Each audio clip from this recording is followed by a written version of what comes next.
বন্ধুরা সবাইকে আসসালামু আলাইকুম, আশা করি সকলেই ভালো আছেন। দেখতে পাচ্ছেন যে আমরা ফেনী মানে বিজয় সিংহ দিঘির একদম ঠিক সামনে, যেখানে আমরা মিটআপটা করার জন্য চেষ্টা করেছিলাম। এখন মোটামুটি আমরা একই জায়গায় আছি।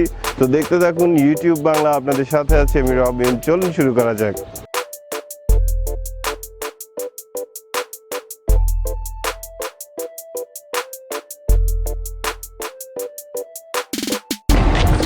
এখানে কি আপনারা সবাই ইউটিউবার না সবাই জাস্ট? ওকে ওকে, আচ্ছা আচ্ছা আচ্ছা আচ্ছা আচ্ছা, ঠিক আছে। আমরা ভিতরে ঢুকছি, আপনি দেখেন, একটু খেয়াল করে দেখেন, এখানে অনেকেই আছে একসাথে। হ্যাঁ হ্যাঁ, ঘাটের দিকে হ্যাঁ। তো একটা জায়গায় তো বসতে হবে নাকি? ওইদিকে যাই। তো এই মুহূর্তে আপনারা দেখতে পাচ্ছেন যে আমাদের জন্য মিটআপের যে সকল বন্ধুরা আসার কথা ছিল, মোটামুটি এখন লোকাল টাইম 1:30, দ্যাট মিনস 1:30টা বেজে গেছে। আমার আসার কথা ছিল 1টার সময়, কিন্তু বাংলাদেশের যে পরিস্থিতি আপনারা প্রত্যেকেই জানেন যে মহিপাল রোডে যে জ্যামটা ছিল, যে জ্যামের কারণে মোটামুটি আমি আধা ঘন্টা লেট হয়ে গিয়েছি। তারপরে আমার বন্ধু বান্ধব যারা ছিল প্রত্যেকেই মোটামুটি কষ্ট করে এখানে দাঁড়িয়েছিলেন, আমি প্রত্যেককেই ধন্যবাদ জানাচ্ছি। এবং আমরা সবাই একসাথে আরও একবার বলতে চাই, চলুন শুরু করা যাক। থ্যাংক ইউ সবাইকে। যাই হোক, আমি জানি যে এখানে মোস্ট অফ দ্য যারাই আসছেন মোটামুটি অনেকেই ইউটিউবার বা নতুন ইউটিউবার হতে যাচ্ছেন, বা ইউটিউব সম্পর্কে অনেক কিছুই জানতে চাচ্ছেন। বসে এখানে মোস্ট অফ দ্য ইউটিউবার যাদের একটাই কোশ্চেন, আমি জানি যে কিভাবে বড় হওয়া যায়।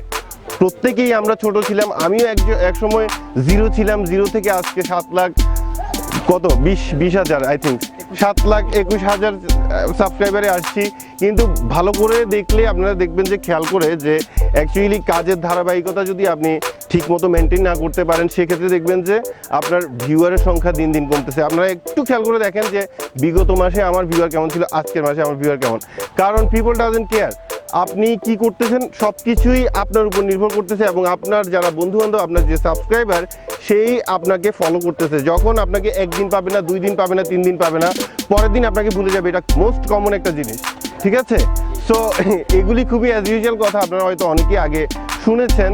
এখন মেইন কথা হচ্ছে যে আপনার কাজের যে ধারাবাহিকতা, সেটা অবশ্যই আপনাকে মেনটেন করতে হবে। এখানে অনেকেরই প্রশ্ন আছে যে, ভাইয়া আপনি কি আমার চ্যানেলটা প্রমোট করে দিবেন, রাইট? খুবই মোস্ট ইম্পর্ট্যান্ট একটা ব্যাপার এসইওর ক্ষেত্রে। আপনাকে যে প্রথমে যে জিনিসটা খেয়াল রাখতে হবে, এগুলি আপনারা অ্যাজ ইউজুয়াল আপনারা আগেও শুনেছেন, যে জিনিসটা খেয়াল রাখতে হবে যে প্রথম আপনাকে চমৎকার একটা থাম্বনেইল তৈরি করতে হবে। থাম্বনেইলটা হচ্ছে যে মেইন। অনেকেই থাম্বনেইল বলতে পারে, বলে থাম্বনেল, রাইট? এটা হচ্ছে যে থাম্বনেইল, ঠিক আছে? লিখতে হবে চমৎকারভাবে। এখন ইউটিউবে নতুন একটা নিয়ম হচ্ছে যে ট্যাগ বসানো। ডিসক্রিপশনে কিন্তু আপনি ট্যাগ লিখতে হবে এখন, ঠিক আছে? হ্যাশট্যাগটা খুবই পাওয়ারফুল এসইও সার্চ ইঞ্জিনের ক্ষেত্রে, ঠিক আছে?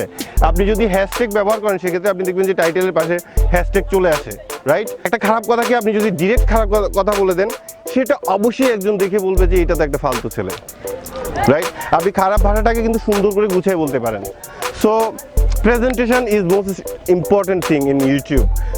এমন ইউটিউবার আছে শুধুমাত্র এই ধরনের ক্যামেরার দরকার হয় না। এই যে আপনাদের কাছে মোবাইল ফোন আছে, এই মোবাইল ফোন দিয়ে 2-3 মিলিয়ন সাবস্ক্রাইবার গেইন করতে, এবং তারা এখনো কনফিডেন্টলি মোবাইল ফোন দিয়েই কাজ করে। সেলফি, হ্যাঁ নিয়ে নেন।